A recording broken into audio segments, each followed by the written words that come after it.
lazima tujenge kizazi cha watoto wanaojiamini na wenye uwezo wa kujenga hoja.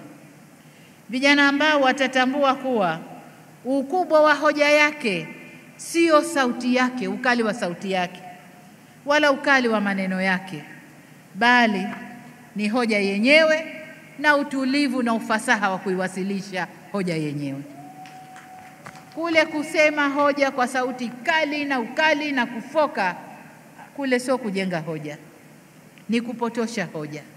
Lakini tujenge vijana ambao watajua kuwasilisha hoja zao, wazitetee na waweze kuwa na ushawishi wa kufanya hoja ikubaliki.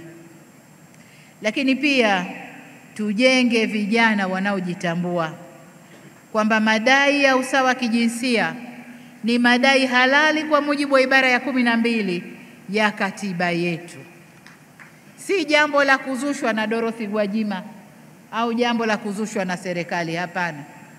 Ni madai halali kwa mujibu wa ibara ya 12 ya katiba yetu. Lakini pamoja na katiba yetu, viongozi wa dini nao wametuongezea madai halali ya vitabu vyetu. Kwa hiyo usawa kijinsia ni jambo jema katika jamii. Tunaomba tuboreshie upande wa afya, tuwe na matibabu mazuri, hasa ambao wana umri kuanzia miaka 50 kwenda juu. Ndio lengo letu kubwa, tunamuomba Mama Samia atusaidie. Kwa sasa jamii yetu inaendelea kwa sababu tunapata elimu. Mimi mwenyewe nimesomeshwa, ni mwalimu, niko kijijini nafundisha wenzangu wa Masai, kwa hiyo wanapata elimu nyanza zote. Ukienda wakurugenzi wapo, kina mama, wakuu wa wilaya wa mama wa Masai wapo, wakuu wa mikoa. Kwa hiyo